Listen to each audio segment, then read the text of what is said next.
Hola, hola. ¿Sí? Bueno, primero darles las gracias por la participación, por asistir a esta convocatoria de la coordinadora. Como ustedes saben, este año es el año de los 30 años de nuestro gremio, y desde la mesa ejecutiva una de las propuestas fue hacer actividades con diferentes temáticas que convocaran a los colegas y a las colegas para lograr juntos reflexionar sobre nuestro quehacer y además enriquecernos con la experiencia de compañeros. Ya venimos haciendo varias reuniones y comenzamos con los compañeros de las agrupaciones en mayo, que además, como les estaba comentando hace un ratito, estamos en contacto directo con los compañeros del interior y de todo el país, así que también bienvenidos a ustedes. Y la idea de hoy, bueno, recibimos a 4 compañeros de acá de CPU que van a trabajar y compartir su experiencia sobre el tema género, sobre el tema de la psicología en relación a esa temática, con aportes diversos, aportes muy ricos, que nos van a ayudar a nosotros también a aprender más y a conocer más, no solamente sus prácticas, sino también para nuestro quehacer. Así que los compañeros que vienen hoy son David Amorín Flores. No, Fontes. Fontes, perdón. Mira, te pusieron Flores. Mira el lapsus. David Amorín, bueno. Es Magela Batista, Nancy Chenlo y Rubén Campero. Empezaríamos con David, y voy a invitar a Rosa para que ella participe también como moderadora. Buenas noches.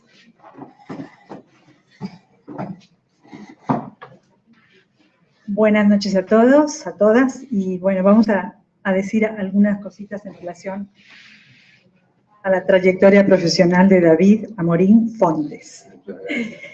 Él es licenciado en Psicología, psicoterapeuta, socionalista y psicólogo social. Es catedrático de Psicología Evolutiva en la Facultad de Psicología de la UDELAR. En dicha facultad integró el equipo docente y de investigación de la Cátedra Libre en Salud Reproductiva, Sexualidad y Género, y fue docente e integrante del Comité Académico de la Maestría en Derechos de Infancia y Políticas Públicas. Integró asimismo el Grupo de Estudios de la Condición del Varón en el programa Salud de la Mujer y Género del Ministerio de Salud Pública. Miembro fundador de la Mesa de Trabajo en Masculinidades y Género de la Secretaría de la Mujer de la Intendencia de Montevideo, docente en los módulos de Género y Masculinidades en el Centro de Intervenciones Psicoanalíticas Focalizadas, miembro adherente internacional de la Fundación Argentina Travesía, Psicoanálisis de la Mediana Edad. Actualmente es director del Departamento de Investigaciones y rector del Instituto Universitario Francisco de Asís, autor de varios libros y artículos en temas de su especialidad. En esta ocasión, David va a contribuir sobre los aportes de la perspectiva de género a las ciencias de la salud. Escuchamos, David. Gracias, Rosa. Bueno, gracias a ustedes también por estar acá. Un breve apunte inicial. Para mí es doblemente conmovedor y emocionante estar acá, invitado por las autoridades de CPU, en el marco de los 30 años de la Fundación, porque estuve en la asamblea fundacional. Entonces, esto remueve emociones y conmociones varias de aquellas épocas. Ya poco pasadas, yo hasta solía tener cabello en aquel entonces, imaginen ustedes. Nosotros los 4 y las 4 que hemos sido convocados, me parece que no nos comunicamos, o sea, ninguno conectó con el otro o la otra para ver qué íbamos a decir o qué tema íbamos a trabajar, y resultó una mesa absolutamente heterogénea y muy articulada a su vez en la diversidad de los planteos. A mí se me ocurrió hacer una cosa muy simple en estos 15 minutos que tengo, que Rosa me deberá detener a tiempo para terminar. Yo voy a leerles unos tramos de una conferencia que di en Buenos Aires este año. Así como me presentó Rosa, yo soy miembro internacional de una agrupación de psicoanalistas en Argentina que se llama Fundación Travesía. Este año, en el encuentro de otoño, que se hace todos los años, yo voy desde el año 2008 invitado, yo presenté el tema lo que son las edades centrales de la vida. Ustedes saben, he sido profesor de psicología evolutiva. Las edades centrales de la vida, salud y género. Entonces voy a ir leyendo unos tramos y después al final creo que podremos interactuar, ¿no? Al final de los 4 y las 4. Bueno, existe una forma distinta de enfermar para hombres y mujeres, debida no a etiologías biológicas, sino a diferente influencia de los factores psicosociales de género. Así también por una forma diferente de expresar malestar según el sexo. Varones y mujeres padecemos de maneras distintas, y no por razones biológicas. Otro aspecto ligado al género que incide en estas diferencias y en estas realidades es la mayor tendencia de las mujeres a acudir al sistema sanitario y por tanto a hacer los síntomas registrables, además de una forma diferente de escuchar y diagnosticar de los y las profesionales de la salud según el sexo de sus pacientes. En las edades centrales de la vida, que es un término relativamente nuevo para la psicología evolutiva, la demografía, la epidemiología, las edades centrales de la vida son entre los 45 y los 65 años hoy, ¿no? En esas edades son los hombres los que más necesitan de la atención hospitalaria. Los hombres llegamos al sistema de salud ya bastante deteriorados, por razones de género, usualmente, ¿no? Esto se debe a que las patologías que padecen los varones requieren más frecuentemente de hospitalización y está directamente ligado a que nosotros acudimos o somos derivados con mayor frecuencia al hospital, mientras que las mujeres utilizan más los sistemas de atención primaria y de prevención. Todos estos datos, que obviamente no he inventado nada, está recogido en diversas fuentes, se leen con mucha claridad a la luz de lo que son los mandatos de género y las prescripciones y proscripciones de género. La socialización hegemónica de género masculino dificulta el reconocimiento y aceptación de síntomas y dolores, lo cual limita la consulta en servicios sanitarios hasta que la enfermedad está avanzada. La masculinidad tradicional ha estado caracterizada por la orientación racional, la orientación mental y la negación de la propia dimensión corporal, el privilegio de la fortaleza física y el prejuicio ante la vulnerabilidad, características que llevan a percibir la enfermedad como un signo de debilidad asociado a lo femenino. Ustedes saben, hay una autora francesa que se llama Elisabeth Badinter, que propone que la construcción de la identidad de género masculina se formula sobre la base de 3 proyecciones, 3 negaciones: no ser mujer, no ser homosexual y no ser un bebé dependiente, no ser un niño dependiente. Entonces, los varones nos constituimos por una serie de mandatos en la socialización, excluyendo lo femenino de nuestra propia identidad. Al mismo tiempo, los mismos estereotipos de género tienen influencia sobre los profesionales de la salud, quienes a la hora de interpretar la gravedad que aqueja a un hombre o una mujer propenden a una mayor derivación de hombres a la atención hospitalaria. Ustedes saben que hay, perdón que estoy hablando para allá, ustedes saben que hay estudios que muestran en la consulta médica, ¿no? El ejercicio práctico de los médicos y médicas, que los médicos y médicas demoran más en prescribir analgésicos a las mujeres que a los varones, y demoran menos en prescribir psicofármacos a las mujeres que a los varones, desde una escucha de género. Vamos a la salud mental, que es lo que nos convoca. Las diferencias de prevalencia por sexos son muy marcadas en algunos de los trastornos mentales de mayor relevancia. Los cuadros depresivos ocurren al menos el doble o a veces el triple en mujeres que en hombres y significan en torno al 42% de los trastornos mentales en las mujeres. La evolución de trastornos depresivos entre las mujeres es peor que en los varones. Los episodios son más largos, las recidivas más frecuentes y con mayor tendencia a la cronicidad. Los trastornos adictivos, en cambio, y los trastornos de personalidad y los comportamientos de riesgo y antisociales son de mayor prevalencia en varones, ¿no? En la adultez media se está produciendo la mayor vulnerabilidad a los trastornos mentales comunes, edades en que se presentan con mayor frecuencia, realidad causada a su vez por las cargas socioeconómicas y de género. Para los hombres de mediana edad, las conductas adictivas al alcohol y al tabaco, también influenciadas por condicionantes de género y clase, son los factores de riesgo relevantes para sus principales causas de morbilidad y mortalidad prematura. en la mayoría de los países industrializados, pero son datos que pueden extrapolarse a nuestra realidad sudamericana, ¿no? Entre los 45 y 54 años, las mujeres diagnosticadas con trastornos mentales comunes son casi el doble que los varones. Entre los 55 y los 64 la diferencia aumenta y llega a ser más del doble. Además, en esta última franja etaria, de 55 a 64, el porcentaje de mujeres diagnosticadas con problemas psiquiátricos supera el de los hombres en prácticamente todos los tipos de trastornos.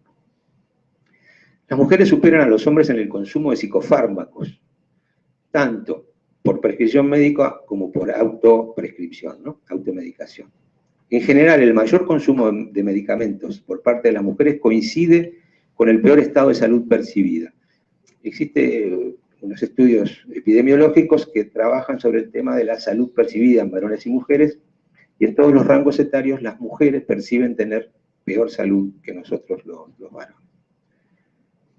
Para sortear ciertos malestares frecuentes en las edades centrales de la vida, mientras nosotros los varones preponderantemente bebemos y fumamos, las mujeres son medicadas o se automedican. El porcentaje de mujeres maduras que consumen entonces psicofármacos es cada vez más elevado. Alrededor del 50% de las mujeres en estas edades consumen psicofármacos. Eso nos habla de la incidencia de las desigualdades de género también en relación con la salud mental. El porcentaje de mujeres que consumen fármacos entre los 45 y los 64 es significativamente más alto entre las llamadas amas de casa.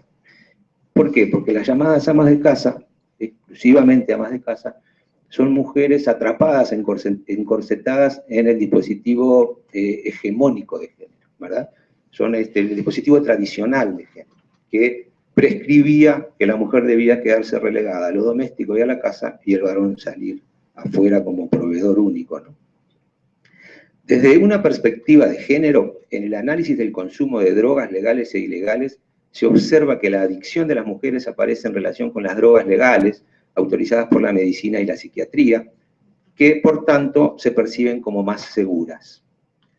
Los estereotipos de género tradicionales refuerzan la construcción de una imagen de la mujer como más débil, pasiva, dependiente y con ciertos malestares y patologías inespecíficas, imaginario que también portan los y las profesionales de la salud, quienes, ante situaciones inespecíficas expresadas por las mujeres, tienden a prescribir psicofármacos. Hay una psiquiatrización, por así llamarlo, y una medicalización de ciertos trastornos femeninos que no están claramente protocolizados dentro de la medicina tradicional. No sé si ustedes han escuchado hablar de lo que se llama actualmente el síndrome de sensibilidad central, que es típicamente femenino, como los cuadros de trastornos alimentarios. De los trastornos alimentarios, anorexia, bulimia, trastorno por atracón, etcétera, de 10 afectadas, 1 es varón, ¿no? 9 mujeres y 1 varón, son porcentajes muy altos. Y en el síndrome de sensibilidad central, que ahora les cuento brevemente qué es, también el porcentaje es similar, prácticamente son todas mujeres las afectadas. El síndrome de sensibilidad central, que es un diagnóstico novedoso, nuclea la llamada fibromialgia, ¿no?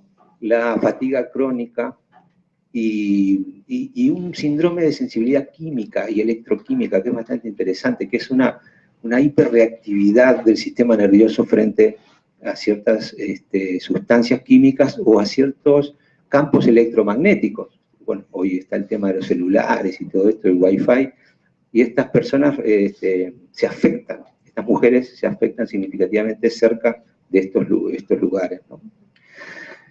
Las situaciones que tienen que ver con circunstancias vitales que generan un malestar específico en mujeres se suelen diagnosticar como ansiedad y demás diagnósticos de trastornos mentales comunes. Todos estos diagnósticos entonces son rápidamente gatillados, digamos, vieron lo de receta fácil, ¿no? Gatillo fácil, bueno, receta fácil también. Rápidamente se les prescribe psicofármacos a las mujeres, ¿no? Hay un libro de Mabel Burín, de hace unos cuantos años, que lleva por título sugestivamente La tranquilidad recetada, ¿no? O sea, que en resumen, básicamente de lo que estamos hablando es que las mujeres están somatizando las desigualdades de género que han venido padeciendo toda su vida. Las prácticas médicas teñidas por un sesgo de género tienden a desautorizar el discurso de las usuarias cuando relatan sus síntomas. Tradicionalmente, los problemas de salud de las mujeres han sido, en cierto sentido, invisibles para la medicina. Incluso han sido negados por las propias mujeres, que están habituadas a dudar de sus síntomas y de su salud mental, permaneciendo ocultos o camuflados bajo la forma de problemas psicosomáticos o psicológicos. Durante mucho tiempo, incluso, los estudios de las grandes farmacéuticas, las grandes empresas farmacéuticas para elaborar químicos a nivel de medicamentos y psicofármacos, implicaban sujetos de muestreo y de experimentación solo varones. Entonces se trabajaba con varones, se hacían las pruebas con varones, y esos mismos químicos y fármacos se recetan después a las mujeres sin que hayan sido probados antes. Porque la medicina y los científicos de esa área hablan de que pretenden evitar el sesgo hormonal. Para evitar el sesgo hormonal, no se trabajaba, durante muchas décadas no se trabajó con mujeres en las pruebas de psicofármacos y fármacos. Particularmente para las generaciones de hoy, que hoy se encuentran en la adultez media y etapas posteriores, hay que recordar que la familia como institución de cuidados es una construcción patriarcal. Por tanto, es una construcción de violencia hacia la mujer. Por definición, el patriarcado se sustenta en eso, ¿verdad? En tanto, la familia como institución social está sostenida sobre la base de la desigualdad genérica, ¿no? Que ha supuesto tradicionalmente la primacía de la autoridad masculina y la subordinación de las mujeres y su reclusión al espacio doméstico. Por tanto, las mujeres han sido obligadas a desarrollar todos o la mayoría de los trabajos que en ese ámbito doméstico y de cuidados se requieren. Ahora voy a ir avanzando. ¿Cómo estamos? ¿Cuánto tenemos? 5 minutos.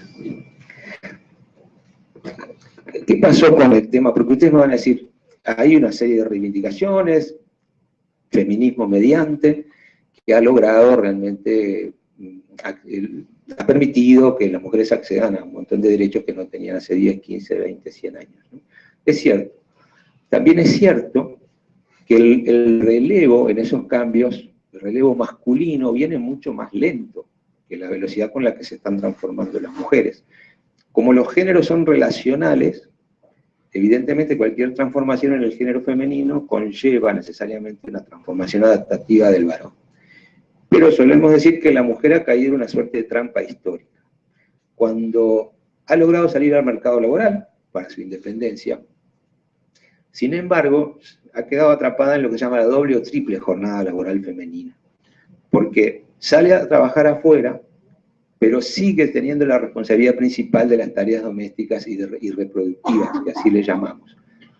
Hay una socióloga italiana que se llama Laura Balbo, que habla de la doble presencia de la mujer, que es también un tema, que es también como una suerte de trampa. Laura Balbo dice que la doble presencia implica que la mujer tiene que funcionar al salir al mercado laboral, moviéndose en dos universos con lógicas disímiles. En el universo del mercado laboral externo, que es un universo masculino por excelencia y que tiene códigos y lógicas masculinas, y ahí se tiene que saber mover la mujer. Pero a su vez tiene que seguir manejándose con el código y la lógica de lo doméstico y lo reproductivo, que es típicamente asociada a lo femenino y a la sensibilidad y a las emociones. Entonces esta es la doble presencia que dice Laura Balbo, en la cual han quedado atrapadas las mujeres. Es una paradoja, dada la llegada a derechos que antes no tenían, ¿no? El patriarcado es muy sutil y muy perverso. El patriarcado, que lleva unos 4.000, 5.000 años sobre este planeta y no da muchas señas de desaparecer, esperemos que no demore 5.000 años más en borrarse, ¿no? Es sutil y perverso. Incluso existen violencias invisibles. Existe el concepto de Luis Bonino Méndez de los micromachismos, que son invisibles y que no se ven, pero que son ejercicios de violencia del varón a la mujer y que producen efectos en la salud y en los aspectos psicológicos, ¿no? El deterioro de la salud de las mujeres se halla directamente ligado al sistema de cuidado social, y que este sistema sigue estructurado en base al trabajo invisible de las mujeres de la familia, generándose un escenario donde las de más edad asisten a la infancia, desde su rol de abuelas, y las adultas de edad mediana asisten a la vejez desde su rol de hijas y nueras, suponiendo una sobrecarga de tareas para ellas. Esta crisis de los cuidados está resolviéndose de una forma precarizadora para las mujeres, ya que se sostiene en los ejes de desigualdad y poder del género. Implica un empeoramiento de la calidad de vida de las generaciones intermedias y afecta a la salud de las personas de edad madura de forma particular. ¿Estamos por allí? ¿Tenemos 2 minutitos? Bueno, Un minutito. un minutito. Entonces, el minutito lo voy a emplear así y después podemos debatir al final. La idea es que, y esto quiero transmitirlo, yo trabajé casi los primeros 20 años de mi ejercicio profesional y académico sin tener noticias del género. Desde el 84 hasta el 2002, yo ejercía la práctica clínica, la práctica profesional y la docencia, fuera del marco de la perspectiva de género.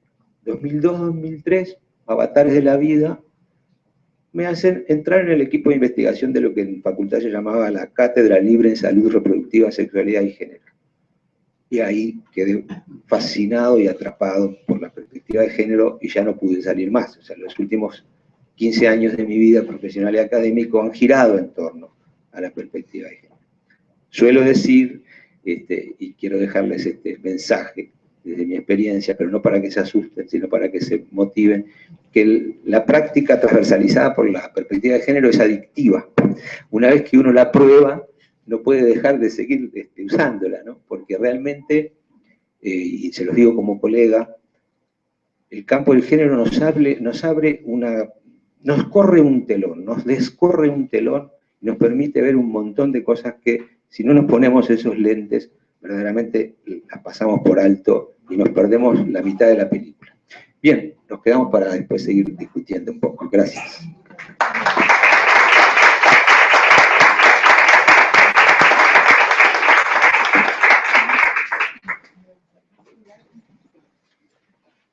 Vamos a llamar a Nancy. No, alguien lo tiene que grabar ahora, sí.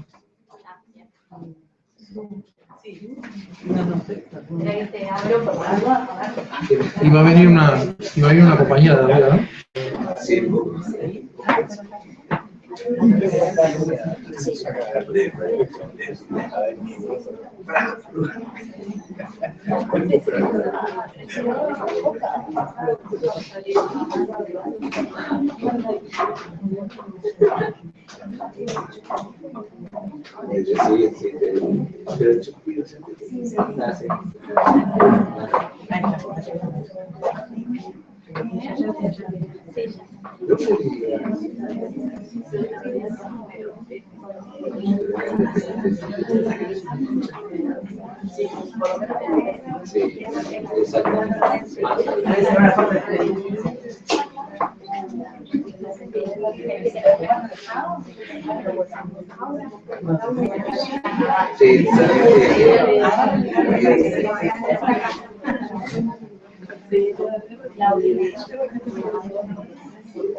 Algunas palabras sobre Nancy Chenlo. Ella es licenciada en Psicología, especialista en Sexología Clínica, maestranda en Ciencias Humanas, opción Lenguaje, Cultura y Sociedad, autora de la Guía de Lenguaje Inclusivo en el Ministerio del Interior, co-coordinadora académica y docente del ciclo de actualización en Sexualidad y Género de la Sociedad Uruguaya de Sexología, coordinadora general del área de Violencia Doméstica y Género de Sanidad Policial.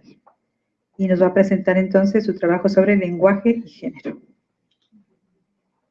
Te pido que 5 minutos, me quedan 5, ¿me avisas? Sí, cómo no.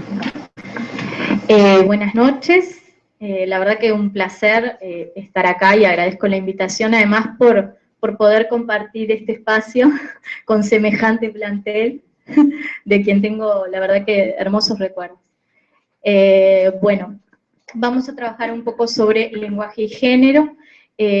Muchas veces el lenguaje es un olvidado de nuestra práctica profesional, aunque es nuestra principal herramienta o una de las principales, y también es un olvidado dentro de lo que tiene que ver con la violencia, ¿no? Muchas veces nos concentramos en la violencia, en mi caso trabajo en violencia doméstica, nos concentramos mucho en el golpe, en la agresión, y olvidamos lo que implica el lenguaje, y cómo el lenguaje puede herir, puede lastimar. Entonces, para visualizar esto más claramente y ver un poco el daño en vivo y en directo que a veces genera el lenguaje, les voy a mostrar un pequeño video muy cortito que fue hecho por la comunidad gitana, que muestra un poco esto de la agresión, de cómo podemos agredir a través del lenguaje. Tenés que salir de la presentación. Ahí está. Y minimizala si querés. No sé si tenés. ¿Esto será? No. Tenés que salir de Power. No sé si ven, si yo quiero aquí, por las dudas que no vean el video, no quiero tapar.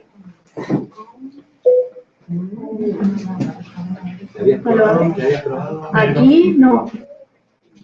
Aquí no, pero bueno, si no abre, no importa. Yo se los mandé. ¿Tenés internet? Si no, se puede ver desde YouTube. Está colgado. Yo lo mandé, pero no sé si se pegó el reproductor. Y si no, bueno.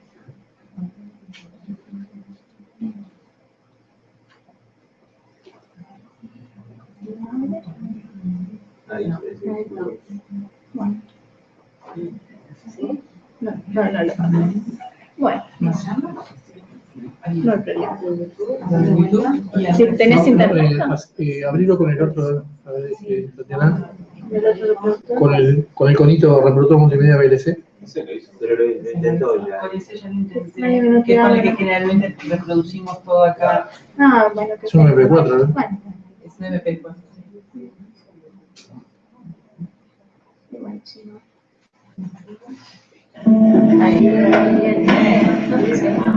Hola, soy Samara, soy Lolita, me llamo Rosa, tengo 8 años, lo que más me gusta es jugar con mis amigos de papás y mamás. Me gusta irme de vacaciones y si tuviera un barco me iría de viaje. A Hawái, a Miami. Lo que más me gusta es tomar helado, pintarme las uñas. Me gustaría estudiar Derecho. Matemáticas, lengua, de todo. Y tener un pronto para arriba. Me gustaría que ahora cogieras el diccionario y buscaras la palabra gitano. Diego, ¿qué piensas? ¿Cómo que se escribe gitano? Gitano. Gitano. Dicho de una persona de un pueblo originario de la India, de egipciano, porque se creyó que procedían de Egipto. 5. Trapacero. Trapacero. ¿Sabes lo que quiere decir trapacero? Pues no.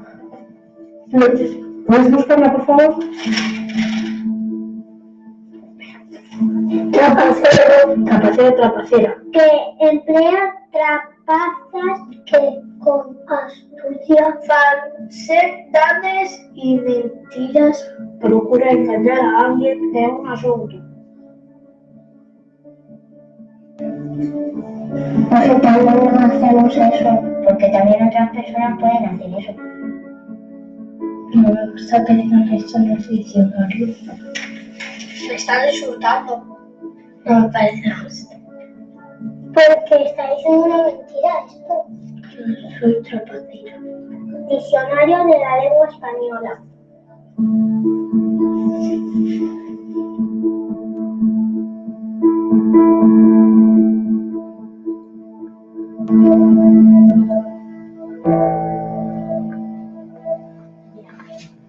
Bueno, capaz que ya alguien lo había visto. Es un video que para mí es genial porque muestra en el cuerpo la reacción de las personas, ¿no? Muchas veces quienes trabajamos en lenguaje y género nos dicen, desde todos los francos, que las palabras son solo palabras, que el lenguaje es solo lenguaje. Lo más triste fue confirmar, estando en la maestría de lingüística, que muchas compañeras y compañeros me decían, pero después de todo son solo palabras. Y yo decía, y tú estás estudiando teoría del lenguaje, ¿no? Me parecía fuertísimo, pero bueno, básicamente lo que muestra este video es que cuando trabajamos en lenguaje y género y cuando nos cuestionamos la raíz y la matriz patriarcal que tiene el lenguaje, nadie queda a salvo. Muchas veces se reduce el lenguaje inclusivo al tema de los, las, niños, niñas, ellas, ellos, uruguayas y uruguayos, y en realidad el lenguaje inclusivo va mucho más allá. Vamos a ver un poquito ahora a qué nos referimos, pero justamente lo que plantea es tratar de visualizar en el lenguaje la mayor cantidad de realidades posibles y hacerlo desde un lugar que no sea insultivo, que no sea doloroso. Algo que es un trabajo bien difícil, porque en realidad la propia matriz del lenguaje está hecha y está construida desde la dominación. Ustedes saben que si bien la tradición oral, obviamente que tiene mucho más tiempo, la escritura, estamos hablando de 3500 antes de Cristo, más o menos los primeros textos que se conocen, estamos en pleno patriarcado. Incluso hay investigaciones que muestran cómo los pueblos ágrafos, pueblos que no tienen escritura, son más igualitarios que los pueblos que la tienen. Tiene que ver con el poder, justamente, con el poder de los escribas, ¿no? El poder del conocimiento. ¿Tenemos que pasar? La otra. El Power, por las dudas, yo se los voy a dejar junto con otros materiales que ya les envié para quienes quieran profundizar. Esto en realidad está en la introducción de un libro muy interesante para quienes les gusta el tema, que se llama Lenguaje, Poder y Identidad, de Judith Butler. Y justamente lo que ella nos plantea en esta introducción es cómo el lenguaje puede herir. Y una de las cosas que se pregunta es, ¿por qué nos hiere el lenguaje? El lenguaje nos hiere porque somos seres lingüísticos, dice ella. Y hace todo un análisis sobre el insulto y el poder del insulto sobre los cuerpos, ¿no? Es muy interesante además porque reflexiona sobre la responsabilidad del insulto. Cuando yo digo puta, cuando yo digo negro, cuando yo digo puto, ¿de quién es la responsabilidad de esa agresión? ¿Es mía en el acto de nombrar? ¿O es de la sociedad que simbolizó eso, que le dio ese significado al término? Y bueno, ahí hay trabajos interesantísimos sobre todo lo que es la trayectoria de la Real Academia Española, que no me voy a poner a profundizar porque es mi botón delirante y no terminamos más. Pero bueno, la Real Academia Española, esta multinacional, neocolonialista institución, tiene dentro de sus casi 700 años de historia, 10 mujeres han pasado por la academia, todo, wow, un super número, de las cuales creo que las últimas 8 en los últimos años, o sea, no, es una institución súper masculina. Bueno, tiene varias definiciones dentro del diccionario que hacen gala de la discriminación. En la última versión del diccionario algunas cosas se han logrado corregir después de mucha lucha, por ejemplo, el movimiento feminista, pero bueno, esta acción del pueblo gitano tiene que ver también con estas correcciones por el impacto del lenguaje. Básicamente, el insulto tiene un poder sobre los cuerpos que va mucho más allá del escucho, me sentí ofendida o me sentí ofendido. Tiene que ver con ese dolor que genera, porque tiene que ver con nuestra identidad, con cómo construye nuestra identidad el lenguaje, y además esa herramienta, es la herramienta con la cual pensamos. Entonces, si ya nuestro pensamiento está construido por una herramienta que es patriarcal, heteronormativa, y todo el paquete que le quieran poner, ya evidentemente toda la reflexión que nosotros hagamos va a estar sesgada por la propia estructura del lenguaje. Cuando nos quieren vender que lo que es discriminatorio no es el lenguaje, sino quien lo usa, no, el lenguaje también lo es, la palabra también lo es. Bueno, pero ¿hay algo que podamos hacer frente a esto? Bueno, ahí es que está la propuesta del lenguaje inclusivo, ¿verdad? O el lenguaje no sexista, lo vamos a escuchar de varias maneras. Básicamente lo que propone este tipo de lenguaje es un no aceptar, por ejemplo, el masculino como genérico de la humanidad, porque en realidad es un genérico forzado. Ustedes saben que en los inicios, obviamente, la mujer ni siquiera tenía categoría de persona, por tanto, tampoco tenía derecho a la palabra pública. Las mujeres y otros hombres, ¿no? Hombres que no eran propietarios o que no eran los ciudadanos. Esto hacía que las mujeres solo se encargaran, por ejemplo, de los relatos orales de la tradición, que se iban pasando de generación en generación. Una de las grandes batallas que ganó el patriarcado fue eliminar el sentimiento de colectivo de las mujeres, ¿no? Cada vez menos las mujeres nos juntamos y nos unimos para hacer cosas, para transmitirnos el conocimiento. Antes una mujer cuando iba a tener un bebé, compartía con otras mujeres y esperaba la transmisión del conocimiento de otra mujer. Hoy día va al ginecólogo y le paga $1000 para que le atienda el parto. En realidad está esta cuestión de haber perdido los lazos, ¿verdad? Cuando hablamos de lenguaje inclusivo, entonces, una de las cosas que decimos es, bueno, en realidad siempre el masculino representó al varón, porque no hay sujeto femenino. Luce Irigaray, que es una lingüista muy destacada, justamente trabaja sobre esto, sobre la inexistencia del sujeto femenino en el lenguaje. Ella dice, el femenino en realidad es una falacia. ¿Qué pasa? En los orígenes, en el lenguaje, el femenino fue creado para describir, no para tomar la palabra, para decir la silla es blanca o ella es bonita, pero no para que la mujer tome la palabra. Por eso nos cuesta tanto hablar en femenino, porque en realidad no está hecho el género lingüístico femenino para tomar la palabra como sujeta. Y de ahí, ¿cuánto cuesta esto? Entonces decimos, bueno, el masculino no lo es, no nos representa.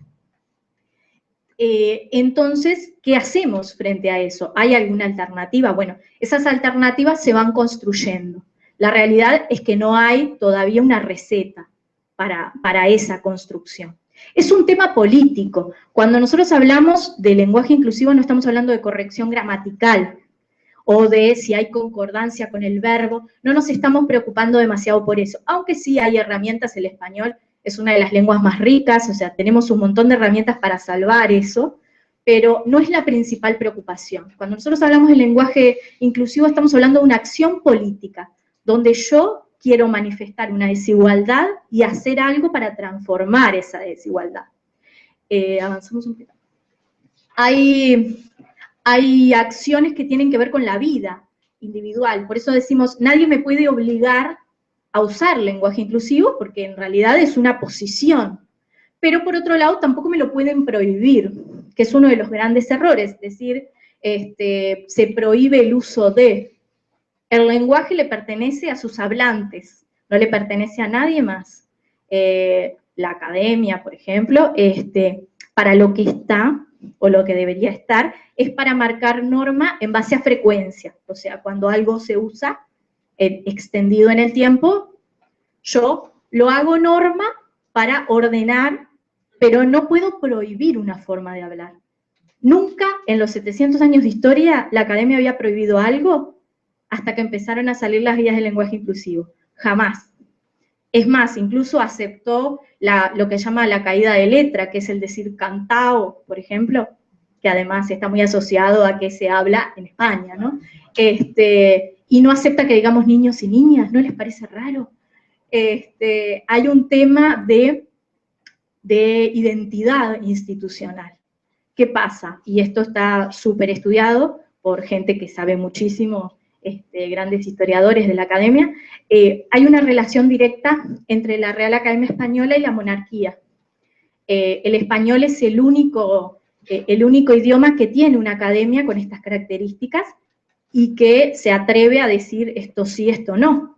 Las demás lenguas no lo hacen, solo el español. Hay una relación política muy fuerte. De hecho, cuando la monarquía se manda alguna, la Real Academia siempre sale con una acción fuerte detrás, porque está estudiado que la reputación de la monarquía va en directa relación con la reputación de la academia, que además está presidida por el rey de España. Casualmente, sí, Barra. Y bueno, entonces justamente lo que empezó a pasar con las guías en la medida en que empezaron a extenderse, no sé si ustedes se acuerdan cuando el rey fue fotografiado cazando elefantes. A la semana salió la declaración de Bosque, que es uno de los académicos de número, prohibiendo las guías de lenguaje inclusivo, o sea, fue casi automático. Que fue como una muestra de fuerza también de la monarquía. Pero bueno, para quienes quieran profundizar, después lo seguimos hablando, hay todo un tema económico también sobre quién financia la academia, ¿no? Está financiada por petroleras, por bancos, por instituciones telefónicas, que no solo la financian, sino que son vocales en una academia. Es bastante interesante desde esa perspectiva política, el lenguaje, ¿no? Cuando decimos el lenguaje no es nada importante, ahí es cuando nos decimos, y si no es importante, porque hay una petrolera atrás, ¿no? O sea, la petrolera seguramente no están atrás de nada que sea tan intrascendente. Avanzamos un poquito. Simplemente para darles algunos ejemplos. Hay una diferencia entre el lenguaje no sexista y el lenguaje inclusivo. El lenguaje no sexista habla del binarismo, por eso hablamos de niños, niñas, los, las. Es muy útil cuando yo quiero visibilizar a las mujeres o a los varones en actividades no tradicionales. Entonces, ahí es útil que utilice el lenguaje no sexista. Pero por otro lado, tiene la limitación de ser binario, o sea, no reconoce la diversidad de identidades. Por eso hay que pensar muy bien antes de utilizar una estrategia lingüística para hacer una comunicación, ¿cuál es el objetivo? El lenguaje inclusivo lo incluye, pero es más amplio, porque nos permite, es la clásica, el clásico uso del asterisco o de la X, que no son muy recomendados en ámbitos formales. Nosotros cuando hicimos la guía del ministerio, de hecho no lo recomendamos para lo que son documentos oficiales. Sí es más coloquial o para lo que puede ser un lenguaje en una escuela, en una institución no formal, pero bueno, se pueden usar también términos más neutros, por ejemplo, que neutros, el español no tiene neutros desde el punto de vista de género lingüístico, pero sí tiene palabras menos marcadas, como decir personas, o usar la E y decir les invitamos. El les es masculino, pero no tiene la marca de la O, por eso lo usamos también. Lo importante en esto es que el lenguaje inclusivo es mucho más amplio, nos permite abarcar otras identidades, pero a su vez corremos el riesgo de volver a caer en lo masculino. Entonces, cuando yo quiero hacer énfasis en un grupo, no es la opción ideal. Por ejemplo, cuando quiero hablar de algo en que las mujeres siempre han sido excluidas, si yo uso el neutro, seguramente las personas no piensan en mujeres. Entonces, lo tengo que pensar muy bien, ese uso. Vamos a avanzar un poquito porque, como estamos cortas de tiempo, ¿por qué le compete al Estado esto? Bueno, el Estado tiene que garantizar los derechos de las personas. Ya desde el año 2005 hay varias acciones estatales para tratar de lograr una equidad de género. Esto va de la mano de una agenda política que está de la mano con la llegada de la izquierda al gobierno, pero no es porque la izquierda sea buena y la derecha sea mala. En realidad tiene que ver con determinadas tradiciones históricas que hacen que generalmente los grupos políticos minoritarios se unan también a los grupos minoritarios, ¿no? Minorías, como el feminismo, o bueno, el movimiento de la diversidad, muy de la mano porque durante mucho tiempo fueron oposición. Y bueno, y hay intereses obviamente detrás, no vamos a pensar que no. Pero bueno, se hizo toda una agenda política, entre ellos tiene una ley de igualdad y un plan nacional de igualdad que marca la importancia del lenguaje inclusivo en todas las comunicaciones oficiales. Por eso es que el Ministerio del Interior hizo una guía y que también la hizo el Consejo de Intendentes, que se sigue llamando así, aunque tiene su guía. La hizo también OCE, muy buena, breve y muy buena, el Ministerio de Relaciones Exteriores, y ahora incluso Fiscalía está empezando a trabajar también en todo lo que tiene que ver con los interrogatorios y demás, y utilizar lenguaje inclusivo para esto. Avanza y vamos a redondear un poquito más.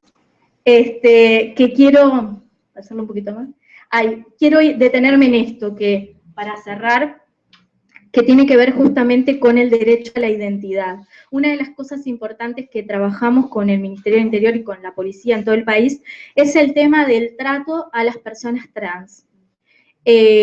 Uno de los logros que tuvimos fue el reconocimiento de la identidad de las mujeres y varones trans cuando van a hacer una denuncia o cuando están en alguna situación como denunciadas o denunciados. Y es el respeto por su nombre, por su identidad, independientemente de que haya hecho o no el trámite de cambio de nombre. Ustedes saben que desde el 2009 nuestro país tiene una ley que le permite a las personas cambiar su nombre y su sexo en los documentos, o sea, el sexo registral, sin necesidad de hacerse ninguna intervención corporal para ello. Nuestro país estaba como en offside en eso, en un montón de cosas, porque cuando vamos a hacer trámites, y eso pasa mucho en la salud, nos siguen tomando por el nombre que está en la cédula, y a veces la violencia que implica para una persona trans, que tú la llames por un nombre, no solo con el que no se identifica, sino que además del que ha buscado separarse durante tanto tiempo.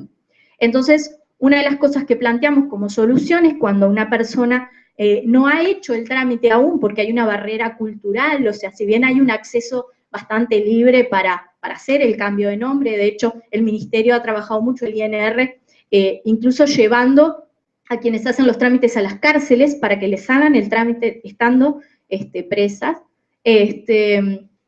Hay una barrera cultural que ha hecho que de repente no todas las mujeres, no todos los varones trans vayan a hacer ese trámite.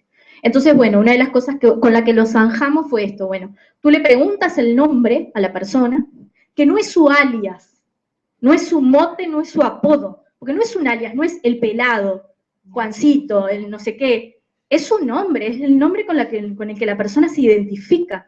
Entonces, tú primero vas a tomar el nombre que la persona te dice, y como legalmente tú tenés que poner los datos de la cédula, bueno, aclara al lado, bajo, ¿no? Entre paréntesis, a los efectos del registro civil, cuál es el nombre que figura en el documento.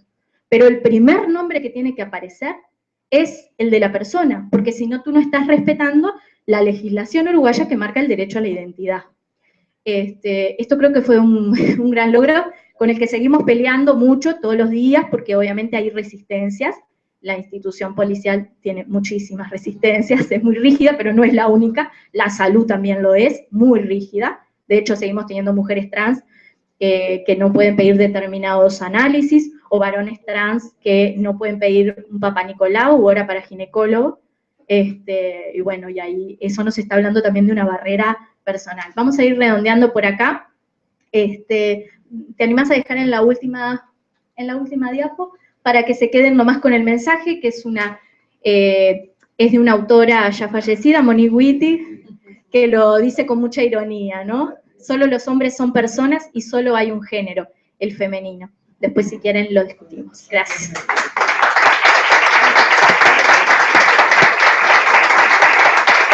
Muchas gracias. Bien, vamos, recuerden que las preguntas las vamos a hacer al final, seguramente que hay muchas cosas que quieran comentar y preguntar a los ponentes, así que ténganlo por ahí presente. Vamos a dar la palabra a Rubén Campero, él es licenciado en Psicología por la UDELAR, psicoterapeuta, formación psicoanálisis focal y sistémica, sexólogo con especialidad en género y subjetividad en Buenos Aires, docente fundador del Instituto de Formación Sexológica Integral y del Centro de Estudios de Género y Diversidad Sexual. Autor de libros Cuerpos, Poder y Erotismo, Escritos Inconvenientes, de 2013, y A lo macho, sexo, deseo y masculinidad, 2014. Columnista en medios radiales, televisivos y prensa, conductor del programa Historias de Piel, Sexualidades en Radio, de 1997 a 2004, por el del Plata FM, y del 2015 a la actualidad por 104.m Metrópolis FM. Su ponencia entonces, o su comunicación va a ser sobre género y subjetividad, escuchas invisibilizadas. Muy bien, bueno, muchísimas gracias, muy buenas noches y bueno, gracias por la invitación. Yo voy a tratar de hablar y mezclar con algunos audios para que de alguna forma nos vaya al cuerpo también, no solo a la parte intelectual, sino también a la emocional.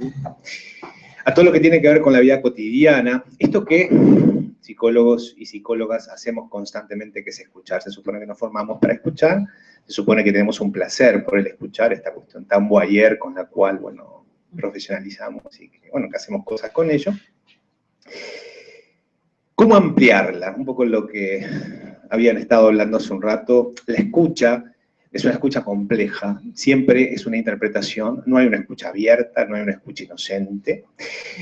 Siempre escuchamos a un otro, y siempre escuchar a un otro no solo es una aventura, sino que también es un riesgo, porque el otro siempre es eso que nos excede, eso que está más allá de nosotros, eso que en el fondo finalmente no entendemos, y que quizás finalmente nunca vamos a entender si nos ponemos lacanianos en términos de esta castración simbólica, de esa existencia que está más allá de la nuestra a partir de, bueno, una construcción separatista o de separación de la identidad.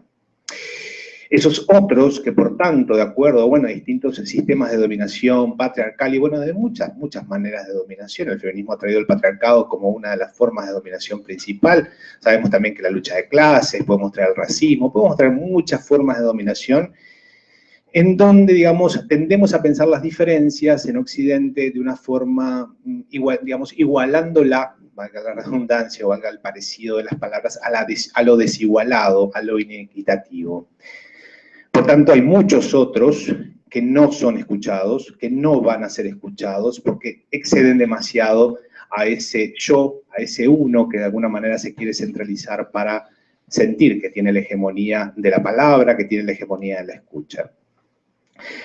La escucha siempre es situada, y digo esto obviamente porque estamos en una mesa de género que es el gran ausente muchas veces de la escucha clínica en general, porque, bueno, tomamos más bien el sentido común, que no es muy común, y aparte también pensarlo como sentido común suena a una imposición ideológica también, de que supuestamente todos y todas pensamos de una misma manera o manera común, y más generalmente esta manera común de pensar está muy atravesada por ideologías y obviamente por sistemas totalitarios y relaciones de poder, pero siempre es una escucha situada, y una escucha situada históricamente, geográficamente, emocionalmente, siempre voy a interpretar en definitiva lo que estoy escuchando. Yo no estoy constatando nada, no estoy percibiendo nada, estoy haciendo una construcción de eso que estoy en definitiva viendo. Evidentemente que si hago una construcción, eso va a estar atravesado por mi situación situada, por decirlo de alguna manera, y dentro de esa situación situada están los mandatos de género,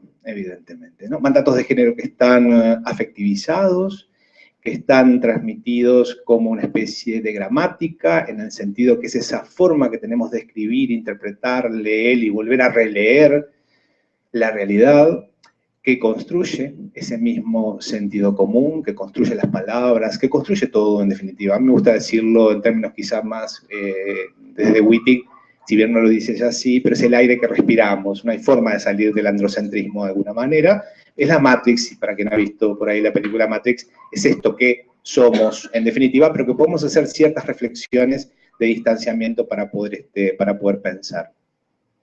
Si bien es una escucha situada, porque además este yo, que es una gran discusión que el psicoanálisis ha tenido al incorporar la perspectiva de género, este yo que también uno, como decía Freud, uno de sus vasallajes es la realidad, evidentemente que cuando, digamos, tiene que pelear con la realidad también tiene que de alguna manera tiene que negociar, si ustedes quieren, con estos mandatos de género que están afectivizados, que están construidos como una matriz.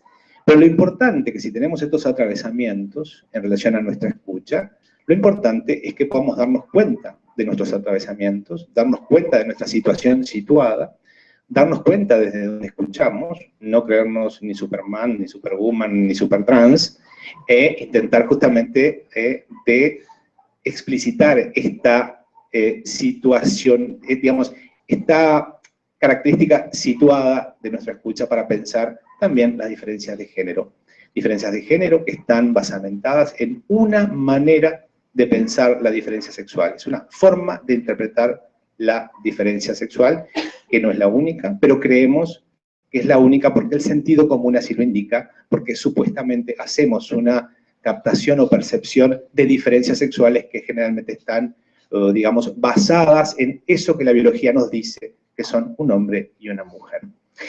Pero para dejar esto y ponerles un audio de Redactea 2 ahí, que es de uno de mis libros, para poder identificar también cómo, y esto tiene que ver con lo que planteas vos de las palabras también, esto cotidiano, que digamos, construye lo natural, construye lo que son los cuerpos de las mujeres, los cuerpos de los hombres, aquellos cuerpos que no son clasificables dentro de la dicotomía binaria de la diferencia sexual como única forma hegemónica de interpretar esta diferencia.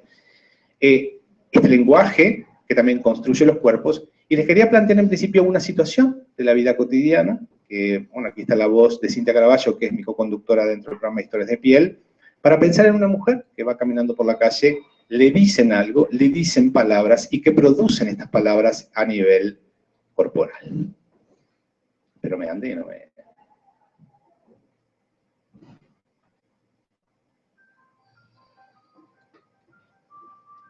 Camina apurada. Está llegando tarde para su consulta de las 2. Es odontóloga y le espera una larga agenda de pacientes. Está satisfecha con su desempeño. Sabe que ha logrado una buena posición profesional. Se siente segura de sí misma.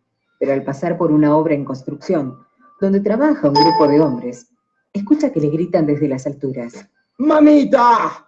¡Estás para chuparte toda! ¡Qué culo que tenés, negra! ¡Te parto en dos, guacha! Vení, que acá tenemos algo que te va a gustar. Turbada y avergonzada, mira con disimulo a los transeúntes indiferentes. Por alguna loca razón, teme ser juzgada y ridiculizada por quienes pasan a su lado. Se siente desnuda, en carne viva. Su cuerpo ya no camina con firmeza. Se mueve duro, torpe, como si hubiera perdido el control sobre sus miembros, ahora amputados, como si las partes de su cuerpo se movieran con independencia.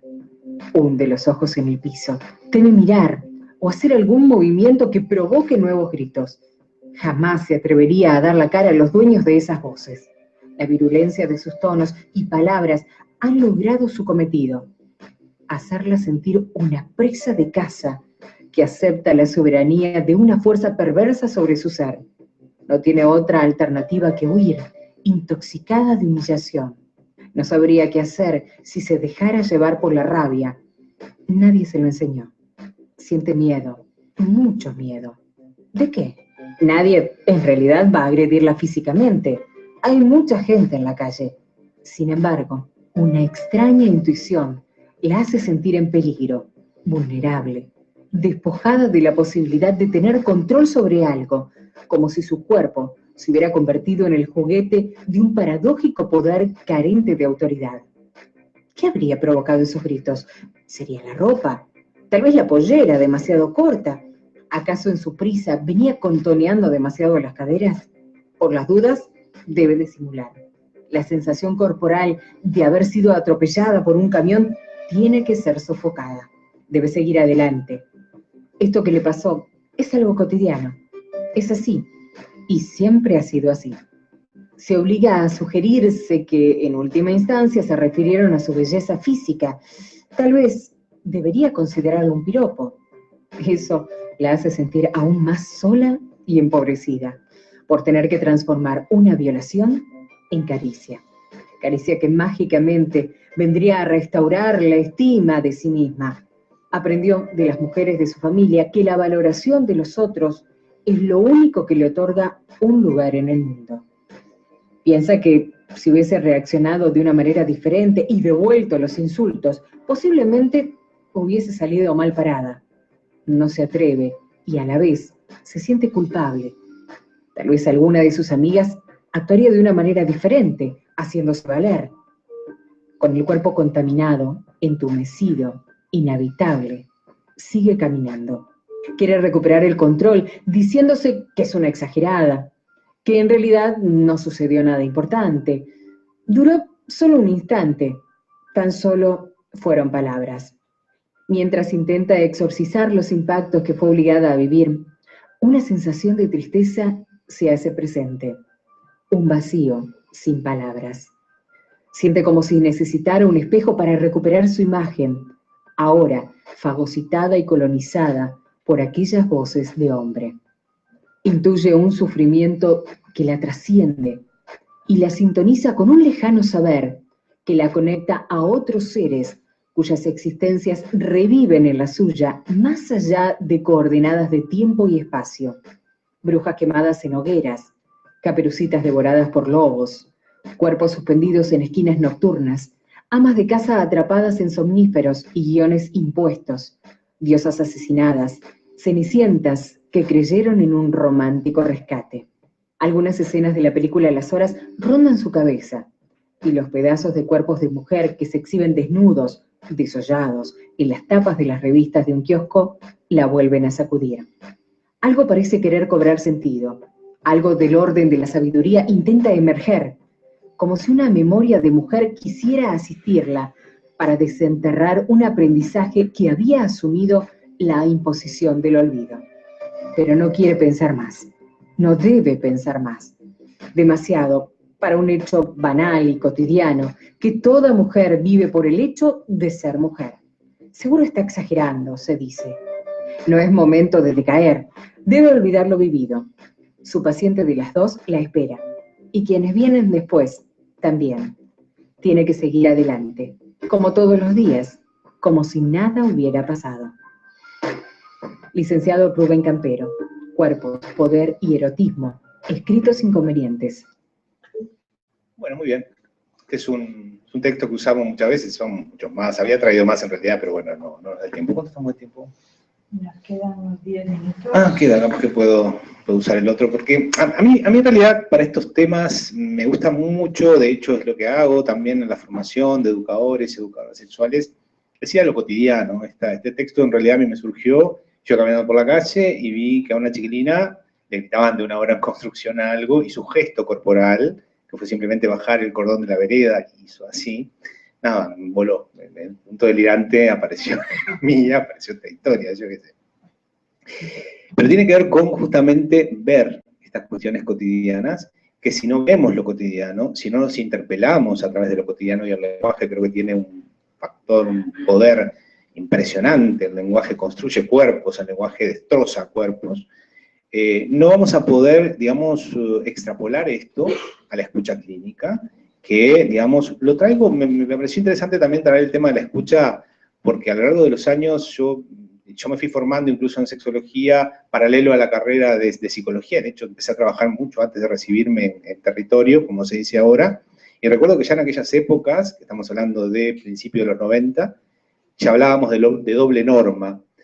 No se hablaba de género, acá todavía no había llegado mucho esa palabra, pero trabajábamos mucho desde ahí, y realmente se veía, pero muy claramente, cómo incidía esta diferencia dicotómica, binaria, entre hombres y mujeres, entre lo masculino y lo femenino, que bueno, que tiene múltiples ramificaciones, no solo que afecta, como bien decía David, modalidades específicas de padecer, de enfermar y de morir, o sea, que afecta a la salud, sino que también afecta todas las áreas vinculadas con el trabajo, la violencia. Es un elemento como sumamente claro, que no se restringe exclusivamente a la violencia física, ni las formas que están más visibilizadas de violencia, sino que forman parte, bueno, vos citabas los micromachismos y demás, que están como muy presentes.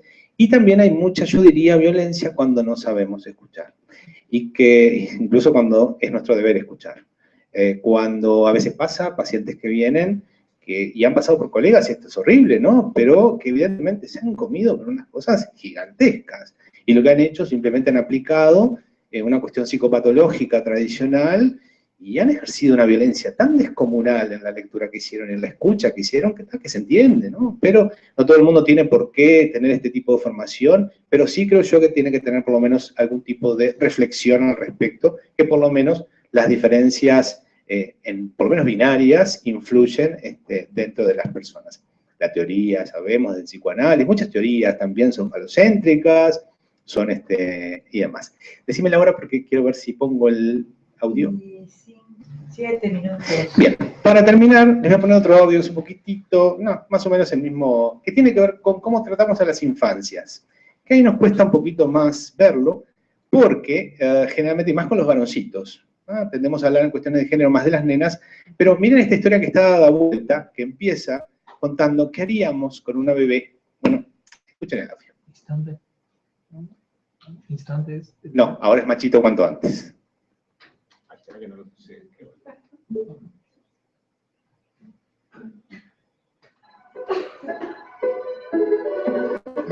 Imaginemos que una compañera nuestra acaba de dar a luz a una beba y que vamos de visita a su casa para conocerla. En medio del ritual del cambiado de pañales, mientras la niña permanece desnuda, reparamos en comentarios y actitudes que tanto nuestra compañera como su esposo tienen para con su hija. Así, por ejemplo, observamos que la madre toma la vulva de la bebé y dice en tono niñado: ¿para quién es esto? ¿Para los nenes? Luego escuchamos que agrega como comentario jocoso para el resto de la visita: salió de vulva grande, igualita que la madre. Seguro que va a ser terrible ligera cuando sea grande. No va a dejar títere con cabeza. Por su parte, el padre, en otro momento de la conversación, interrumpe diciendo: mirá, mirá, cómo se la agarra, se la está haciendo de goma, incitando que las personas ahí presentes miren cómo la niña se estimula y juega con sus genitales. Ahora pensemos que, estando en un espectáculo musical, escuchamos a una mujer que dice a otra con relación a la hija de 4 años de una de ellas, la cual se encuentra bailando a pocos metros. Mira cómo invita a los hombres a bailar, va a ser fatal, le gustan todos.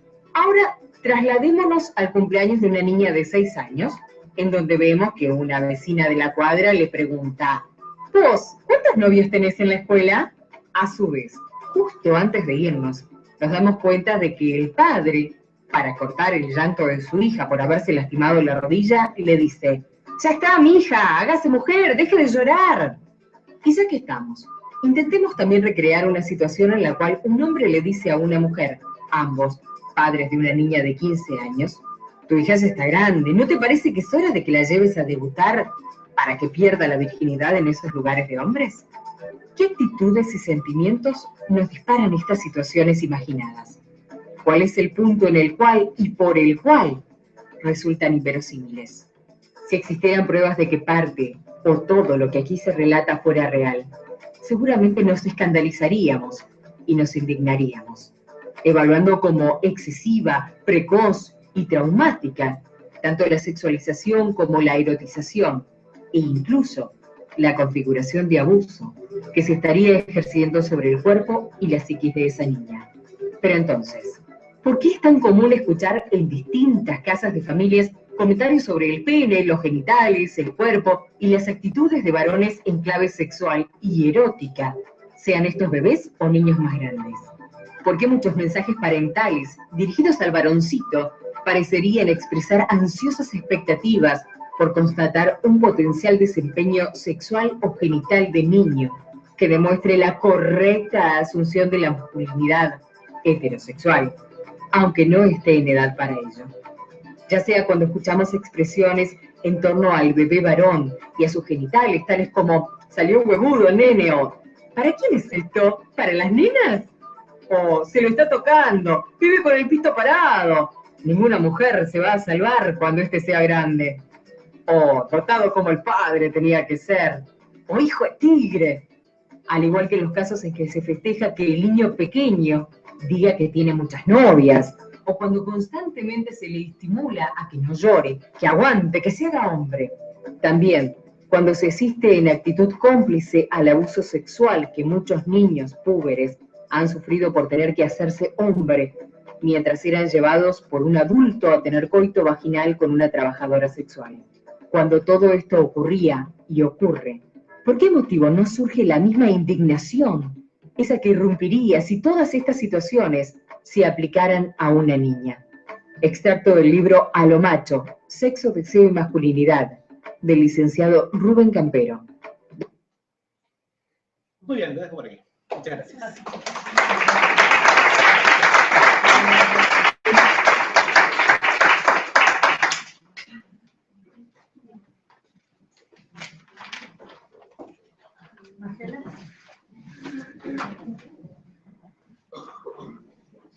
Damos la palabra a Magela Batista.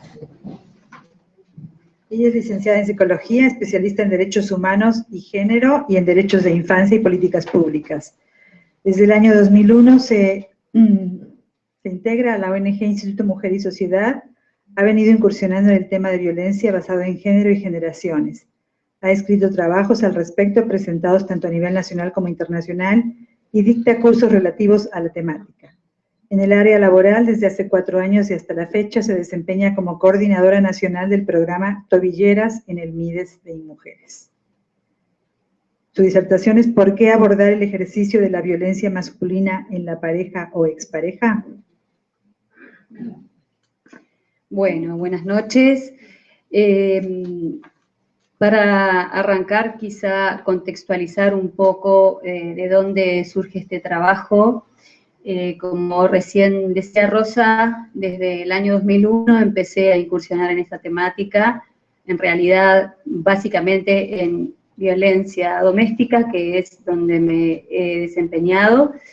Y bueno, con el correr del tiempo, el tema género, me puse los lentes como David, y bueno, y empecé a incursionar en la temática de género, hasta que, bueno, en el año 2013 y con el programa Tobilleras, también surgió dentro de esta temática el tema de las masculinidades, y bueno, y es eso un poquito de lo que voy a intentar transmitir, y es a partir del trabajo en el equipo de Tobilleras. Para los que no saben, las tobilleras se colocan en situaciones graves de violencia doméstica, y desde el MIDES se hace el acompañamiento psicosocial tanto de la mujer como del varón en esa situación. Así que bueno, el trabajo parte de reflexiones desde ese lugar, ¿sí? Entonces, ¿por qué abordar el ejercicio de la violencia masculina en la pareja o expareja? Ante todo, porque se trata de una cuestión de los derechos humanos de las humanas. Además, porque estamos abordando la violencia de género, tema sociohistórico-cultural que tiene siglos de anclaje en nuestras subjetividades y ha ido moldeando nuestro ser en el mundo. Los vínculos, el deber ser, el poder ser, los ideales, los mandatos culturales, los roles, las tareas asignadas, la distribución de poder, el ser mujer, el ser varón, el ser. Todo ello en un molde social que encorseta, normativiza y naturaliza los estereotipos de género que determinan para las mujeres un lugar inferiorizado y subordinado y habilitan para los hombres el uso de la violencia, desde la más cruel y aniquiladora hasta la más sutil y cotidiana, con el objetivo de mantener el poder asumido y ejercer el control. El encuentro entre las temáticas de derechos humanos y violencia de género resulta imperioso, entendiendo que la apuesta a los cambios culturales debe incluir la consideración de la desigualdad en la distribución de poder entre género e intergéneros.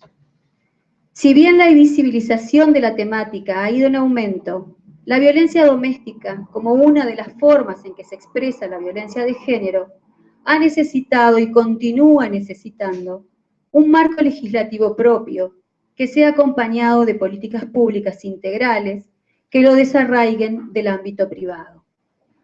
El Estado debe proteger el respeto de los derechos humanos de toda su población como forma de garantizar una vida digna y el pleno ejercicio de ciudadanía, condición necesaria para una sociedad más justa y equitativa. La ley se inscribe en lo social como la forma más visible de regulación, siendo la sanción jurídica un fuerte contenido simbólico para la comunidad. Aún así, y pese a que la presencia de un marco legislativo presenta cambios declarativos, su aplicación práctica y su encuentro con la cotidianeidad no se enfrenta con resistencias ideológicas que perpetúan vulneraciones y representan el arraigo del patriarcado. Asistimos actualmente a una falsa creencia de grandes avances respecto al tema, pero la violencia continúa, y si bien los sufrimientos de género y los mandatos son para varones y mujeres, estas son quienes siguen siendo violentadas. Desandar el camino, desandar la historia que nos trajo hasta aquí, seguirá siendo una tarea cotidiana de quienes escogimos el camino hacia la equidad. Algunas cuestiones conceptuales. El patriarcado, denominado por Engels como el sistema de dominación más antiguo, es un sistema de poder, de dominio masculino, que tiene su origen histórico en la familia, que se proyecta a todo el orden social y que hunde sus raíces en la supuesta inferioridad biológica de las mujeres. Las diferencias biológicas entre los sexos se han utilizado para justificar el dominio, alegando la superioridad de uno sobre otro, de lo masculino sobre lo femenino, si bien debemos reafirmar que es un sistema sociocultural e histórico, no natural. La organización de la familia comienza en Roma sobre la base de la autoridad absoluta del padre.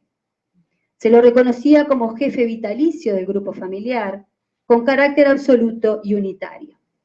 Ante su muerte, el grupo familiar se dividía en tantas familias como hijos varones hubieran engendrado el mismo pater, quienes a su vez se convertían en paterfamilias. Las mujeres resultaban excluidas por ser consideradas incapaces de ejercitar la función de jefe, no pudiendo así formar una familia ni ejercer funciones públicas. No obstante los cambios en la familia, no se ha alterado el predominio masculino sobre la esfera pública, las instituciones y el gobierno. Ha sido el espacio privilegiado de reproducción del patriarcado, por ser la unidad de control económico, sexual y reproductivo del varón sobre el resto de los integrantes de la familia. Desde el punto de vista político, se ha justificado que las mujeres no necesiten de representación social y política, fuera del ámbito privado, ya que el jefe de la familia patriarcal encarna los intereses de sus integrantes. Basta pensar en que los derechos ciudadanos se lograron distinguiendo a los hombres como sujetos de ciudadanía por pertenecer al ámbito público, de las mujeres cuya ubicación y función se desarrolla en el ámbito privado. Es así que el análisis de la construcción social de las familias, de la mano del patriarcado, conforma una base fundamental para comprender cómo se han ido moldeando los comportamientos socialmente esperados, los roles y categorías de género, las feminidades y las masculinidades. Incorporar la perspectiva de género se hace necesario para poder cuestionar y deconstruir los modelos hegemónicos, arraigados socioculturalmente, y así poder avanzar en términos de equidad. Pensar en feminidades y masculinidades nos abre a la pluralidad y al dinamismo, ya que habilita a tener en cuenta no solo las diferentes formas de ser mujeres y hombres y las diferencias intergénero que ello conlleva, sino también a pensar en lugares no estancos de los que es posible moverse. El modelo hegemónico de masculinidad, sostenido por las instituciones que lo legitiman, se impone como parámetro de medición, a través del cual tanto lo femenino como otras formas de masculinidades ocupan un lugar subalterno en un sistema patriarcal de dominación en el que se producen desigualdades estructurales. El modelo hegemónico, modelo que implica además el ejercicio de poder y control sobre la otredad, habilitando el uso naturalizado de la violencia que somete y daña. Resultan históricamente recientes los estudios sobre masculinidades que aportan nuevas herramientas en el cuestionamiento del sistema de jerarquías de género, en la problematización de las construcciones sociales y en la posibilidad de repensar las subjetividades. A partir de estos estudios se ha venido debatiendo sobre la crisis de la masculinidad dominante, ante lo cual, en innumerables ocasiones, surge como argumento de que se debe al empoderamiento de las mujeres. Pero, al decir de la antropóloga Rita Segato, lo que incide en su debilitamiento es la precariedad que implica, por ejemplo, la falta o inseguridad en el empleo, los vínculos precarios, los desarraigos de distintos ámbitos, la inestabilidad económica, en fin, la incidencia de los propios mandatos de la estructura jerárquica que impone la masculinidad hegemónica cuestionada. Bueno, paso ahora a hablar, después de esta larga introducción, al programa Tobilleras, para dar un pantallazo de qué es lo que hemos venido trabajando desde allí. En este contexto en el que la incorporación de las masculinidades viene permeando a las políticas públicas, la experiencia del trabajo en este programa ha permitido avanzar en la integralidad del abordaje de las situaciones de violencia doméstica, por ser un programa de alcance nacional que incluye el trabajo con los hombres que la ejercen. La colocación de la tobillera la determina el juez en el marco de la Ley 17.514, la Ley de Violencia Doméstica, la realiza el Ministerio del Interior y desde MIDE Sin Mujeres se realiza el abordaje psicosocial de mujeres y varones ingresados al programa desde una perspectiva de género y derechos humanos. El principal objetivo de la intervención es aumentar la seguridad de las mujeres que padecen dicha problemática. Tanto a través del contacto con ellas como de la intervención con el varón, se realiza una evaluación continua del riesgo que determinó la colocación de la tobillera. En este punto no se deben perder de vista algunos factores que van desde los que pueden complejizar la intervención, como ser la presencia de trastornos psiquiátricos o consumo problemático de sustancias, hasta la inclusión desde el encuadre del que el secreto profesional no encubrirá ningún tipo de riesgo. Al pensar en el abordaje del ejercicio de la violencia masculina en la pareja o expareja, debemos partir de la base de que la responsabilidad de la misma es del varón que la ejerce, de que es una acción intencional, sin perder de vista la posibilidad de cambio. Sin duda, resulta imprescindible poner fin a dicho ejercicio, pero es necesario ir más allá en la comprensión del lugar que se ocupa, en el cuestionamiento y la deconstrucción del modelo masculino hegemónico, en el reconocimiento de la violencia ejercida y en la asunción de la responsabilidad. Es necesario tener claro que no estamos hablando de agresividad o ira, ni de descontrol de impulsos, sino de una vulneración de derechos signadas por las jerarquías impuestas por el sistema patriarcal.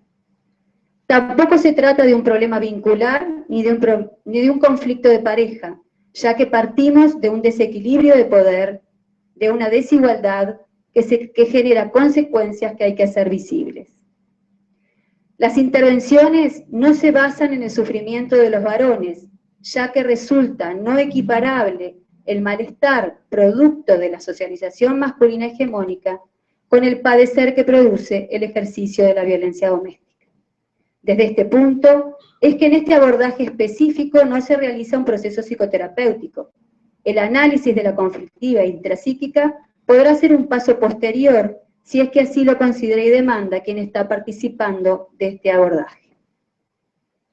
El trabajo en equipo, la intervisión, lo interinstitucional, la revisión personal, la formación permanente, deben ser parte de la red que sostiene este complejo abordaje en el que la ideología y la cultura en la que estamos inmersos emerge de manera constante. Bueno.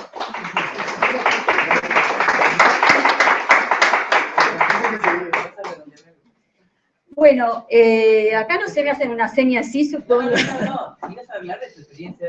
No, lo que me había quedado pensando un poco en cada una de las exposiciones que tuvimos, los puntos que tenemos en común, ¿no? Que si bien fueron abordajes bien distintos y desde distintos lugares, me parece que hay cosas que, bueno, que sonaron como reafirmantes de algunos conceptos.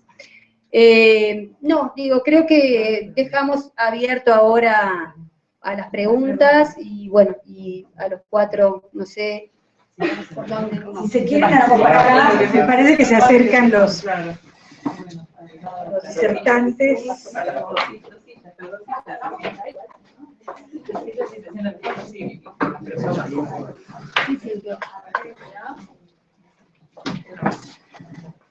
Bueno, entonces abrimos ahora para las preguntas, comentarios, dudas, no sé, participación de los escuchas.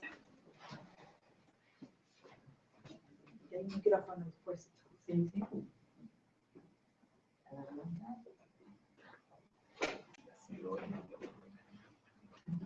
Todo muy claro.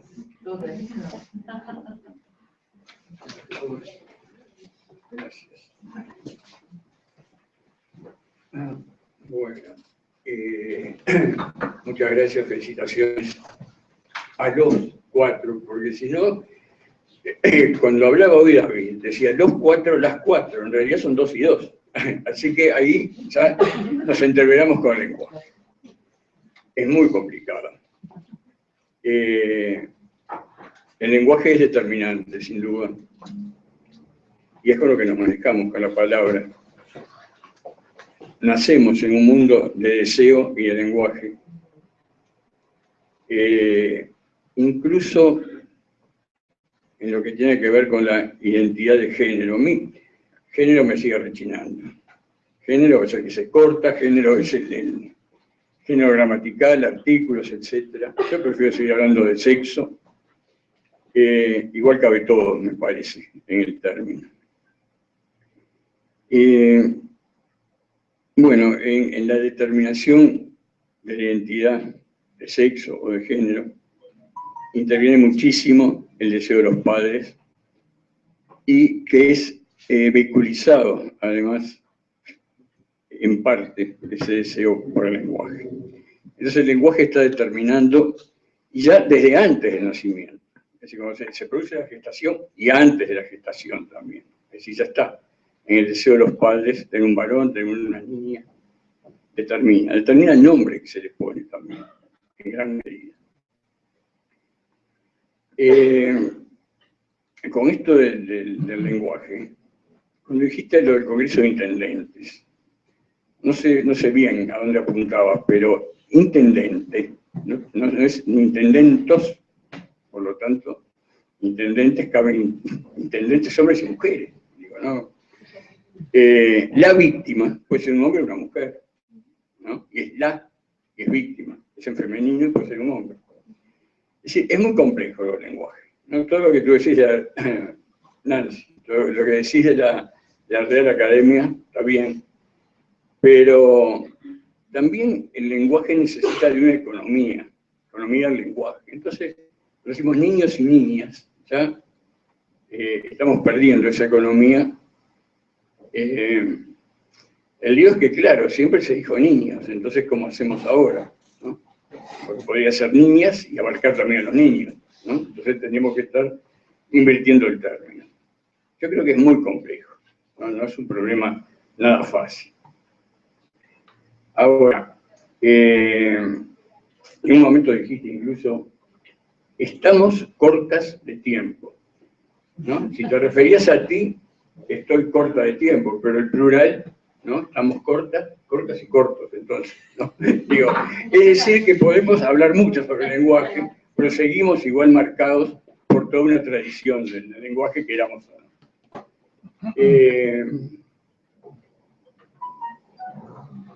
Lo del falocentrismo del psicoanálisis, yo soy psicoanalista, de APO. Soy médico psiquiatra y psicólogo también. Lo del falocentrismo, digo, daría para discutir mucho, ¿no? A ver a qué se refería Freud, a qué se refirió Lacan. Cuando tú hablabas de castración simbólica también, tenemos que ver que la castración real, imaginaria, simbólica, es decir, si nos metemos con Lacan tendríamos para hablar mucho rato y es además muy complicado. Podemos hacer una clase, una casa abierta y cosas, actividades, como seguir trabajando sobre esta temática, ¿no? Está bien. Yo capaz me estoy teniendo demasiado, pero quería decir, como nadie me había pedido la palabra, capaz que ahora sí hay alguna, pero quería decir algo más, porque hablamos de la discriminación, por ejemplo, ¿no? Homosexuales, negros, ¿no? Hablo de puto, puta, negros, etc. La discriminación clasista también. Pero resulta que en el audio son los obreros de una construcción lo que le gritan a la chica esta, ¿no? Puede haber sido cualquiera, en la calle, no tienen por qué ser obreros de una obra en construcción. Digo, ahí estamos en el clasismo también, ¿no? Como son obreros de la construcción, son los que gritan ese tipo de cosas a las muchachas que pasan por la calle. Y otra cosa, esa chica reaccionó de esa forma, no todas reaccionan igual. Otra en una molilla, le resbaló lo que le dijeron. Si no estamos generalizando, que fue una cosa que se dijeron también, de no generalizar, de no igualar todo, cuando somos todos distintos, no solo los hombres y las mujeres. Yo respeto muchísimo a las mujeres, que no tienen más valores que nosotros los hombres, en términos generales. Eso me llevó a discutir con mucha gente. Yo he escrito libros de psicoanálisis y también de literatura, dos de cuentos, una novela. Respeto siempre mucho a la mujer, como aparece en lo que escribo. Y digo esto de que, claro, en definitiva, los conflictos básicos son los mismos en todos. La cuestión es los avatares de cada uno, es decir, cómo se vive cada uno de esos conflictos. O sea, podemos hablar de Edipo, castración, narcisismo, etc. Están en todos. La cuestión es que, bueno, tienen avatares diferentes, lo vimos de distintas formas y ahí aparecen las diferencias que puede haber entre nosotros. Vamos a ir estando por acá porque si no me entiendo demasiado, les agradezco de nuevo y dio lugar a que, bueno, pudiera decir unas otras cosas. Sí, sí, claro, sí. Muchas gracias por la intervención porque esto ayuda a seguir ampliando y seguir profundizando. Con respecto a la norma de economía del lenguaje es interesante porque en la propia norma está la salida, o sea, la norma de economía del lenguaje lo que dice es que hay que tratar de decir las cosas con la menor, digo, muy simplificado, con la menor cantidad de palabras posibles. Por eso de ahí el no extenderse en esto de el lenguaje no sexista, no en el lenguaje inclusivo, que no pasa eso, pero en el lenguaje no sexista, de tratar de no explayarse al decir niños, niñas, uruguayos, uruguayas, como decíamos hoy, pero hace una salvedad la norma de economía del lenguaje y dice, salvo que el contexto lo justifique, que es de ahí donde nosotros nos agarramos. Cuando decimos que se justifica, lo justificamos en una historia de invisibilización. Está súper estudiado que cuando hablamos en masculino, la mayoría de las personas se figuran a varones. Hay estudios incluso en los congresos, con los cartelitos que se ponen adelante, cuando se pone la inicial y el apellido, la mayoría de las personas piensan que ahí se va a sentar un varón. Lo mismo en las revistas científicas, ahora la mayoría están pidiendo que en las bibliografías se ponga el nombre completo, porque la mayoría de las personas suele pensar que es un varón el autor de ese libro. En mi caso yo hablo en femenino porque soy una militante, pero en realidad porque me baso en que somos personas, independientemente de ser mujeres o varones, entonces las personas estamos cortas de tiempo. Pero más allá de eso, además lo hago como parte de la militancia, para que también los varones sientan lo que las mujeres sentimos las 24 horas del día, que es la expulsión del lenguaje. No, pero no es por molestia o no molestia, pero es un poco, seguramente a la mayoría de las mujeres tampoco es que nos sentimos ofendidas las 24 horas, pero sí esa, que se pueda visualizar que las mujeres estamos en esa situación todo el tiempo. Les voy a hacer una pequeña anécdota nomás para que sepan, cuando se habla del genérico, ¿no? Y de que cuando se habla de hombres se representa a todas las personas, ustedes saben que el sistema de identificación civil de nuestro país, que tiene nuestros datos, entre otras cosas, tiene nuestro sexo. La mayoría de las mujeres en Uruguay somos de sexo masculino, no sé si lo saben. Yo me busqué, lo primero que hice cuando tuve autorización, estoy como sexo masculino. Porque en realidad, para todos los sistemas informáticos, el hombre es el eje. Entonces, no lo cambian. Alguien tiene que venir y hacer un clic y cambiarlo a femenino. Y no lo hacen. Entonces, la mayoría aparecemos con sexo masculino. No es solamente esto del hombre como genérico, que es interesante porque si lo pensamos desde el punto de vista de la estadística, la mayoría de la población es femenina. Ahorra tiempo si querés poner algo como que quede predeterminado por el sistema, por defecto, el sexo femenino, porque lo vas a cambiar menos veces, porque somos más mujeres. Sin embargo, eso no se debe a un tema estadístico, se debe estrictamente a un tema de poder, ¿no? Por eso el varón el masculino está como por defecto, ¿no? Una vez en una tarjeta me pusieron eso y me fui a quejar, Y me dice, lo pasa, señora, que por defecto está así. Yo digo, pero yo no tengo ese defecto, yo soy mujer, digo. Es broma, ¿no? Pero es interesante para ver esto, ¿no? Que a veces no es solamente por comodidad, hay otros temas a veces que están detrás, pero es súper debatible y siempre digo, yo lo defiendo, no significa que todo el mundo tiene que estar de acuerdo. Por suerte. Yo quería hacer una chiquita aclaración respecto a lo que tú decías en el texto que aparece que son unos obreros de la construcción. Sí, asumo que fácilmente, para que sea rápidamente transmisible, se cae un estereotipo clasista, que evidentemente, bueno, sí.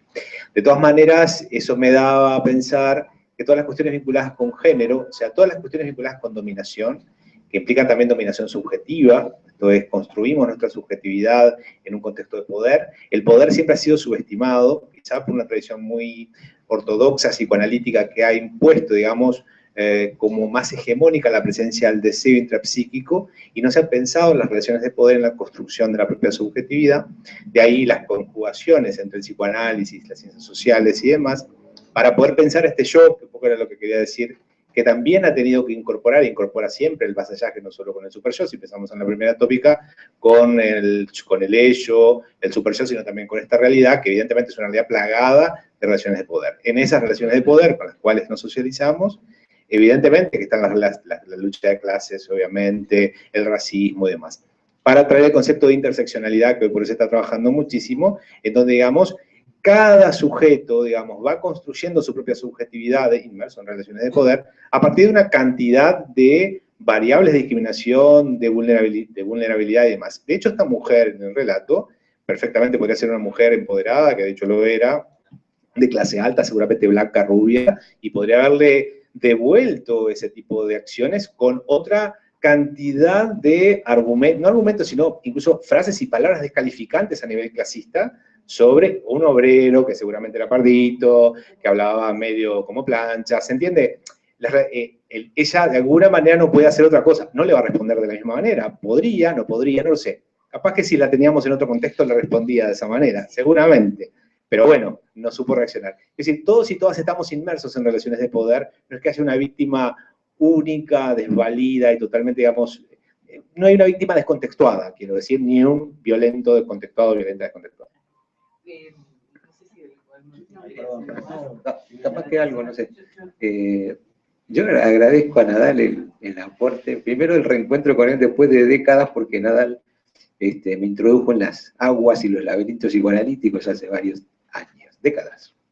Así que es un gusto. Pero lo que queda escenificado acá, me parece que es el rico y tenso diálogo que ha tenido siempre el psicoanálisis con las teorías de género. Solamente responder que, como se dijo en algunas de las presentaciones, que el lenguaje produce realidad, hiere, destroza cuerpos, construye cuerpos, hace gozar a los cuerpos.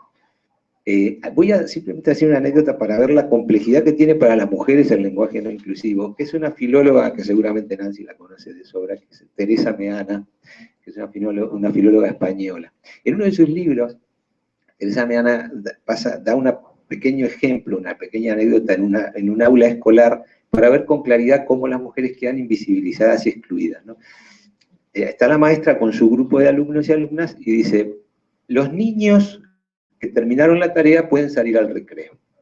Y hay una niña que terminó la tarea y se queda sentada mirando a la maestra le dice, ¿terminaste, fulanita? Sí.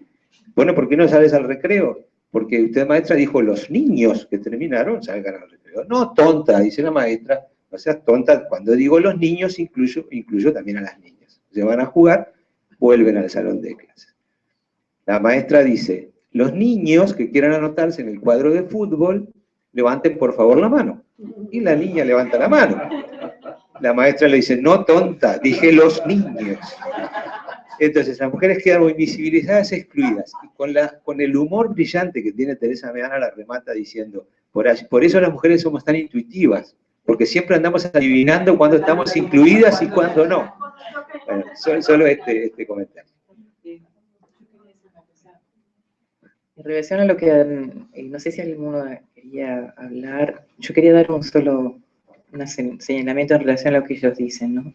Primero que en el relato que vos hacés, no sé qué pasó con el resto de las mujeres que están acá. Tú decís, nos respetan ser las mujeres. Sí, mira, que te conviene, porque somos muchas, estás rodeado. Pero además de eso, yo pensaba, realmente, yo sentí físicamente. No solamente eso, sino que me remitió directamente a experiencias que tuve en años mozos. Pero también pensaba en otra cosa. Pensaba, por ejemplo, en el libro de Enrique Sobrado, que hablaba acerca de ser sujeto, y el tema de lo que significa ser persona, pero también ser sujetado. Y cómo nosotros como profesionales también somos sujetados muchas veces por nuestros prejuicios, por nuestro condicionamiento, por la formación que tenemos en relación a nosotros mismos. No solamente quién tenemos adelante, sino quiénes somos nosotros, o nosotros. Y otra cosa que yo pensaba era que no casualmente, cuando se habla también de pensar en la condición de género, en la violencia, en estos años, cuando hubo denuncias de derechos humanos, una de las últimas cosas que se dijo fue el tema de las violaciones de las mujeres. Pasaron 30 años. Pasaron 30 años para poder decirlo. Y no solamente eso, sino que 2 de esas mujeres que hicieron esas denuncias, una murió en la puerta del juzgado cuando estaba por entregar la denuncia, y la otra murió a los 4 meses. Afectada directamente en el lugar donde había sido violada, físicamente, con un cáncer relacionado con su violación. Entonces, cómo las palabras, pero también los hechos y la violencia actúan en todos nosotros.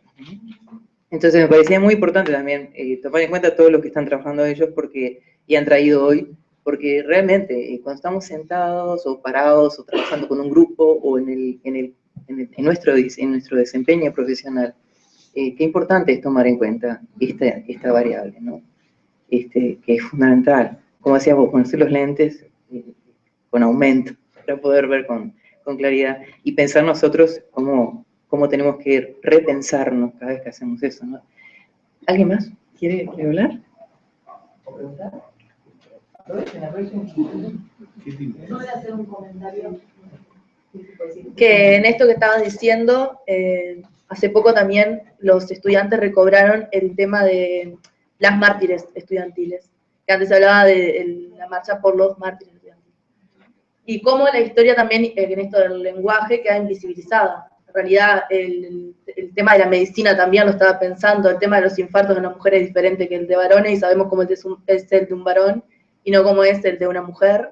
Y me quedó como resonando esto del que las mujeres estamos somatizando la desigualdad. Y cómo el discurso, en realidad el lenguaje construye discursos, y que esos discursos que están cargados de poder, también la psicología reproduce esos discursos.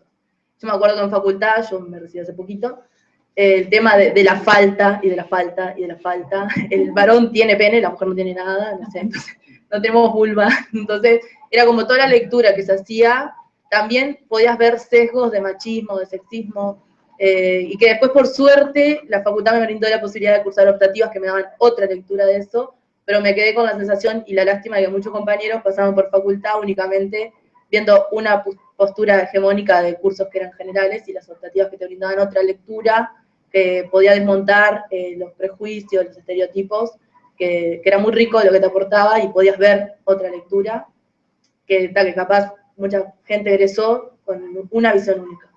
Y también eso como que me resonó.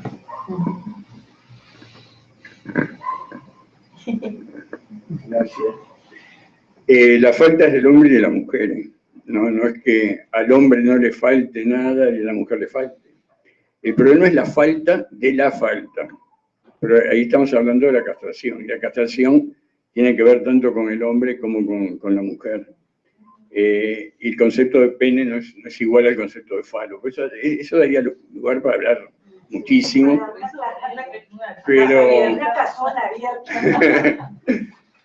no es así, digo, que la falta sea de la mujer y no del hombre. Lo que decía David, las mujeres son más intuitivas y bueno, daba razones, y sí, es una de las cosas en las que nos superan. Entonces, por eso decía que tiene una cantidad de cualidades y valores superiores a los de los hombres, sin duda. La intuición es una y no es tampoco de lo más relevante, ¿no? Hay otras cosas que son más importantes. Y no estaba pensando, por ejemplo, cuando Freud habla del masoquismo en la mujer y que la mujer es más masoquista que el hombre. Yo no creo que la mujer sea más masoquista que el hombre, para nada. Creo que tiene más tolerancia al dolor y al sufrimiento. Eso no es un defecto, sino una virtud, más que los hombres. Tanto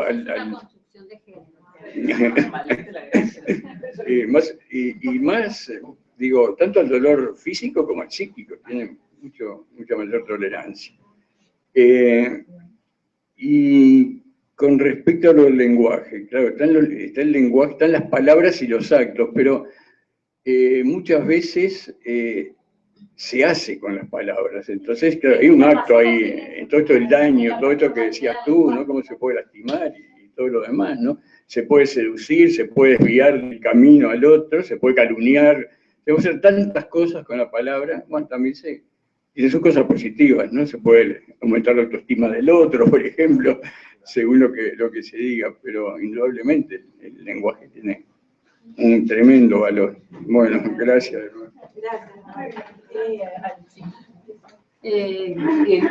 No se vayan porque después vamos a ir para arriba, porque no se olviden, son 30 años y vamos a celebrar. Bien. Yo iba a arrancar diciendo que, por suerte, la coordinadora y yo nacimos en la misma fecha y cumplimos 30 años este año.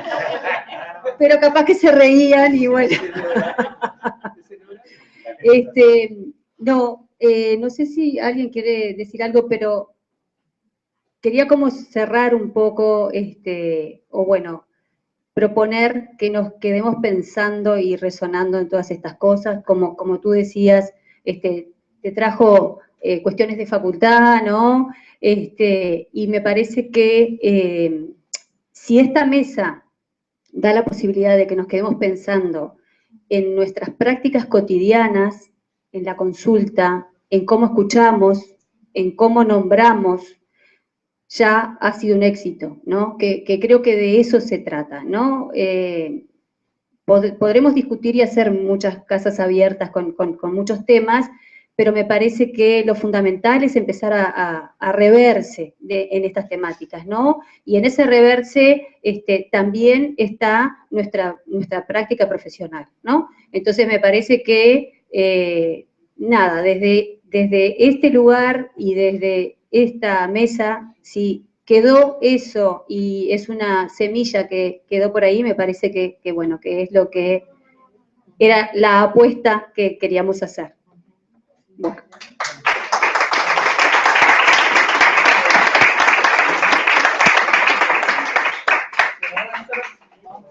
Presente a cada uno de ellos. Bueno, gracias. Sí. Qué bueno, qué bueno. Muchas gracias. Gracias. A ustedes. Muchas gracias. Muchas gracias.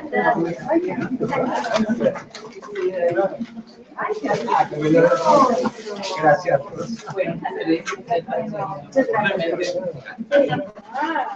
Ay, precioso, divino. Muchas gracias. Muchas gracias. Qué bueno. Muy hermosa. La música.